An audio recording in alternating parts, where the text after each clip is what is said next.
Hey everyone, and welcome back to Grow Leafy. I am really excited to share this video with you because I was asked to speak for an organization at one of their functions that they have, which was for parents and children. Can you imagine that? Teaching children how to garden. That is just amazing.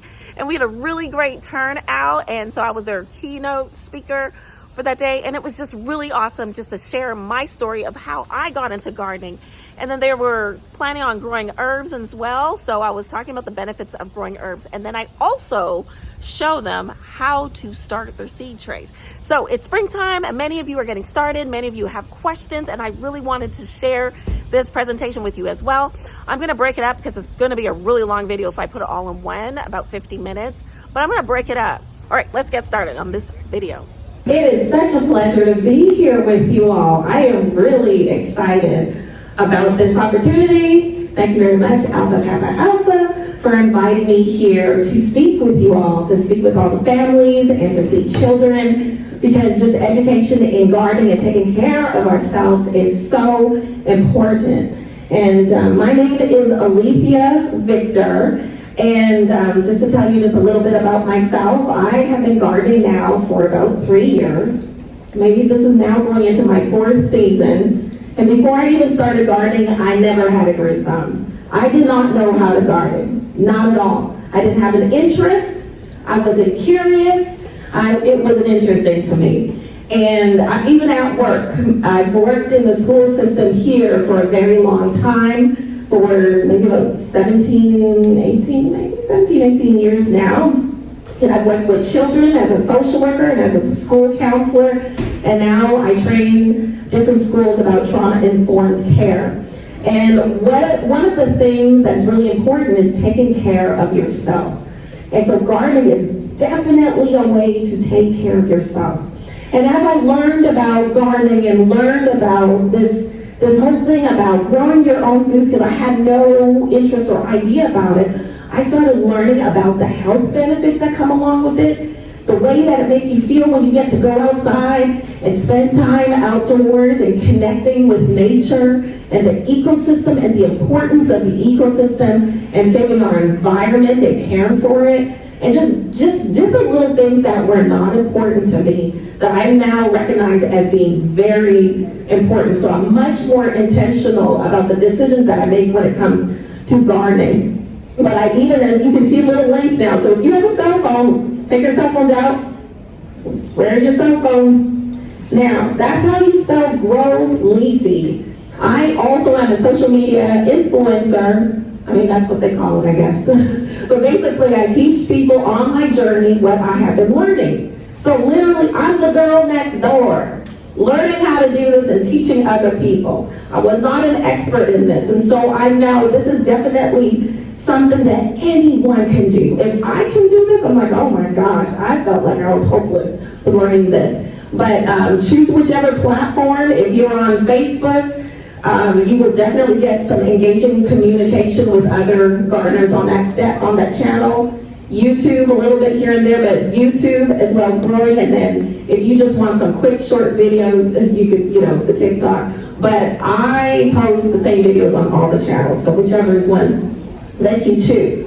So what you will learn in this 30 minutes, basically you're going to learn about the benefits of gardening, the benefits, but more specifically looking at growing herbs in your gardens. So the benefits of that, the difference between seed starting mix and potting mix, because there is a difference between the two. It's just slight, but there's a difference. And then I'm also going to just demonstrate, just to show you what's actually in a seed starting mix. Because just as I was learning, I would buy these bags, and I still do buy bags, but I didn't know what was really in it. Like, what's the difference, and how do I know which one to choose? And I get a lot of questions from people all over the world who ask me these questions. And so, just to piggyback more on my story and how I got into this journey, well, like I was telling you, I had no interest. But I see it as a journey of taking care of myself over the years. I remember way back in the years when I'm 45 right now, and there's no secret to my age. I just tell people I'm 45. It's not a secret. But when I was back in my 20s, early on, I lost my father-in-law. My husband lost his father, and then soon, many years of that, he lost his mother. And then I lost my stepfather. Okay, and this was all, and then other loved ones and people that were close to me, and it was due to cancers, heart attacks. It was due to terminal illnesses that took their lives. And I remember being in those days, as I reflect on going through those last stages with them, we were trying to figure out all of the healthy ways that we can just like save our individual, our loved one. Like, so we started juicing, or we gotta get all organic foods, we gotta try out this. And then as we tried that, I was just like, you know what? I reflected years after that. Why don't I just start eating healthier? Maybe I should just take care of myself. I want to take care of myself while I'm living. I know I'm not going to live forever. We're all going to, at some point, pass away. But while I'm living, let me make some choices that will be better for me. So I started really looking at everything aspect of my life. I started looking at my hair. What chemicals was I putting in my hair? I had some, I was putting a lot of chemicals in my hair. So I said, you know what? And then I started noticing some balding going on my head and soft spots on my head. I was like, whoa, wait a second. And then I've known many women, Black women particularly, that were just dealing with alopecia. It was a big, big thing. So I said, let me go for the big chop my hair off. And then I went natural. So I did that whole big thing after seeing a dermatologist. So I was like, okay, what was going on with my hair? Then I started looking at the chemicals that were in products. I started looking at the foods that I was eating. So I started choosing places where I was buying my meats and chickens and trying to go to places that were taking care of meats. And then I decided many years after that, after, eating pretty healthy, then finding out that even the foods were being contaminated, the animals were being contaminated, the pesticides that are being used. I was just like, what's going on? I'm trying to do better. Let me go vegetarian. Let me do a more plant-based diet. So I started doing that. Then we start getting in the media that there is all kinds of pesticides and animal sprays that we're getting now on our vegetables. And I'm like, what is going on? People were getting sick from foods, from natural foods, like vegetables that you grow on farms. That doesn't make any sense. And so over the years, I saw other people outside of my neighborhood. And this is where you play a part. Someone else is going to see you with that pot and ask you, what is it that you're growing? What is that? And so you have that pot that's out there on your patio, in your backyard, on your front porch, and someone is watching you.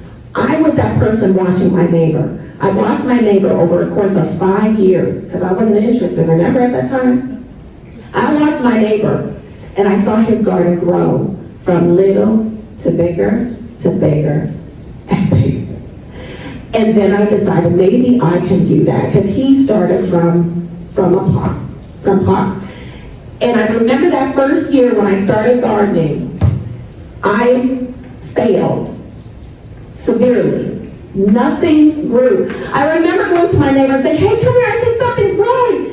And he looked, he said, no, Lisa, that's a weed. I was like, that's a weed? Oh, man. And so the only thing that grew that year was the tomato plant that he started in his house, and he gave that to me and said, plant this, and that's what grew. And then ever since then, even though what I planted failed, I knew there was still a possibility to have success in gardening, and so I grew my own foods. And then that's when I got on the journey. I moved, I got a bigger property because I want to grow more foods, and then I learned about even growing indoors. So in a nutshell, that is my story.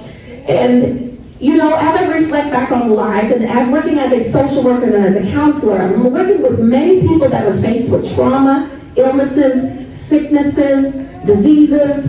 And when you look at even the United States as a whole, heart disease, cancer, chronic lung disease, stroke, Alzheimer's, diabetes. That's what my father-in-law passed away of. Diabetes, chronic kidney disease. Those are the top things that are killing people in our country. The top. And so the question comes to me is, what can we do? What can we do? Then I started learning more about adverse childhood experiences that people face. People that go to their doctor's office and then there's doctors and medical professionals in California who teamed up with the CDC. And they did a study many years ago. If there was a correlation between childhood experiences of trauma, let's say domestic violence, abuse, neglect in other different traumas and connecting that to health issues that people have later on in life when they're older, and they found a significant connection between the two. And so the question is, what can we do? What can we do? Now, we're all going to pass away. That's not something we're going to be able to prevent or stop. But what we can choose to do is how we take care of the body, the only body that we have. Now, some things we can't change. Our family generational history of choices that they've made, we can't change that. Those are things that are through our generations and then into our DNA. Some things we can't change, but we can still make choices, even if they're simple choices. And so, since you all are, starting more like an herb garden, that's what I want to focus on just a little bit. So there are definitely benefits in growing herbs, definitely. And so I started getting into growing herbs, not right in the beginning, but later on. And now it's one of my favorite things because there's so many medicinal benefits in herb gardening. So there's a lot of health benefits, cost effectiveness. How much do you think that you would pay for basil or rosemary at the store? Someone want to throw a number out? How much is it for a little tiny pack? Tell me. Yes.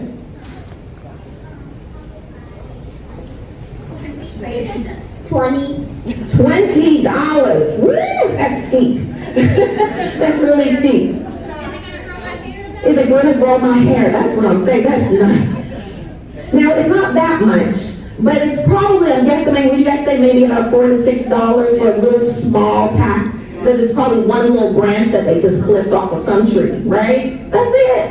And it's so expensive. But if you can grow a whole big pot of herbs, like, can you imagine how much money you would be saving? I save so much money, because we already know the grocery store is so expensive, but if you grow your own foods, you are saving money. I've saved so much money this year. There's culinary purposes, you can cook with it, it makes your food taste so good. You can even reduce the salt a little bit and then add more herbs, and it'll just add flavor, add a lot of flavor in your food. It's organic, pesticide free, because you grew it, you know exactly what you're putting into your garden. You can make essential oils, which are really good for your skin, your hair, as you would say. And then some herbs, oh, sweetie pie, it's okay. He wants some rosemary. He wants rosemary. So some herbs even deter pests and animals. So if you're living in an area where in Louisville, there's a lot of deer everywhere, rabbits, all that kind of stuff. But if you plant lemongrass around your garden or certain things like lemon balm, like, it will help to keep those animals kind of away from your things, because they like to go and just nibble and eat the tops right off of it. So on my channel, if you can follow my channel, you will find a lot of videos, not just from this year, but in previous years as well. Lemongrass is one big thing that I definitely make. I drink it every single day as a tea. I dry it, I grow it, I dry it, I blend it, and I preserve it, and it's so good. So there are health benefits, you can't see them, but I'll just highlight just a few. It's really good just for me in particular, it really helps with calming my stomach and helping me just to feel calm, almost like that chamomile type feeling. It's real common like that. And a lot of these herbs are antimicrobial, so if there's any kind of bacterials or infections that you're dealing with, or colds and coughs, it really helps to boost that immune system and fight different infections that may be in your body as well. Some of these are really help with antioxidants as well, and immune boosters, and colds, flus, different things like that. And you can mix your garden herbs with other herbs. Another thing is thyme. And so that's me. All these pictures the pictures that you're seeing here are all my pictures from my garden, pictures of me. But the picture that I have is thyme, but it's a tropical thyme. It's called, there's different names for it: thyme, oregano, Cuban oregano, some countries call it that, Mexican mint, some places just call it tropical thyme. It's different than what you find here because it grows in the tropics, but it's so prolific in the smell. It's amazing. But you can find just the regular herbs thyme that we find in grocery stores. You can use that as well and grow that. It helps fight anxiety, depression, it's antimicrobial properties as well. Thyme, I was really sick. I don't know if this past season, I don't know if any of you had that 100-day cough that wouldn't go away. Do you know what I'm talking about? Yes. And I'm still like, what is this? I was on 2 rounds of antibiotics. That did not work. I had to be on a steroid. That did not work. Because my lungs were like caving in. I couldn't breathe. I was like, what is going on? It was like something was attaching to everything. After I just realized, I'm like, you know what? I've got all these herbs. Let me try my thing. I tried what the doctors have for me, and I'm not saying not to. I think that's very important that you seek your doctor's advice to guide you with your medical, with your medical treatment plan. But there are a lot of natural herbs and remedies that I did tell my doctor, I said, I'm taking this and it's helping. And they were like, great. But the thyme really, really helped me. That's when I really felt the healing happening. And ginger and garlic and lemon and cayenne pepper and cinnamon, all of those things mixed together really helped me. And even anti-inflammatory properties. I just recently, a month ago, started taking moringa. And it has 46 antioxidant properties, 36 anti-inflammatories. It is 4 times more, it's better than calcium of milk. 4 times more vitamin A than carrots. Look at that, that's amazing. 7 times more in vitamin C than oranges. That's just amazing. 3 times more in potassium than bananas. But it has such great energy. For some reason, I haven't had to really drink coffee. I'm not a coffee drinker anyways, every day, but I had to drink coffee because maybe about once or twice a month, because I have severe migraines I've been dealing with for about 15 years of my life.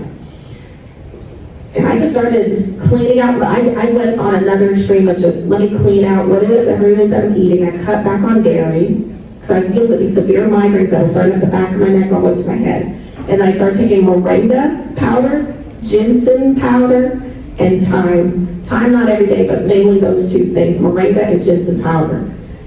I haven't had a migraine in almost 2 months. I'm just like, I don't know if it's that. But I made changes, and so far, that has helped my severe migraines.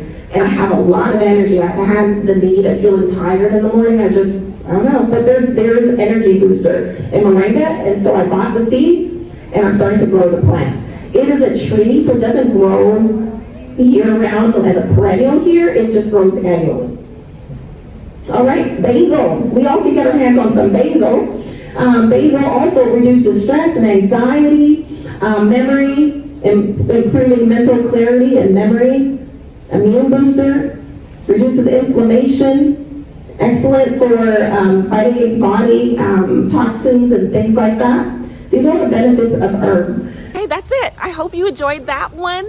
Make sure that you stay tuned to check out the next video that I'm going to be posting. I'm going to be posting these pretty quickly, so you don't have to wait a long time for it. I just want to get these out so that you all have the information that you need to get started in this growing season. All right, in the next video.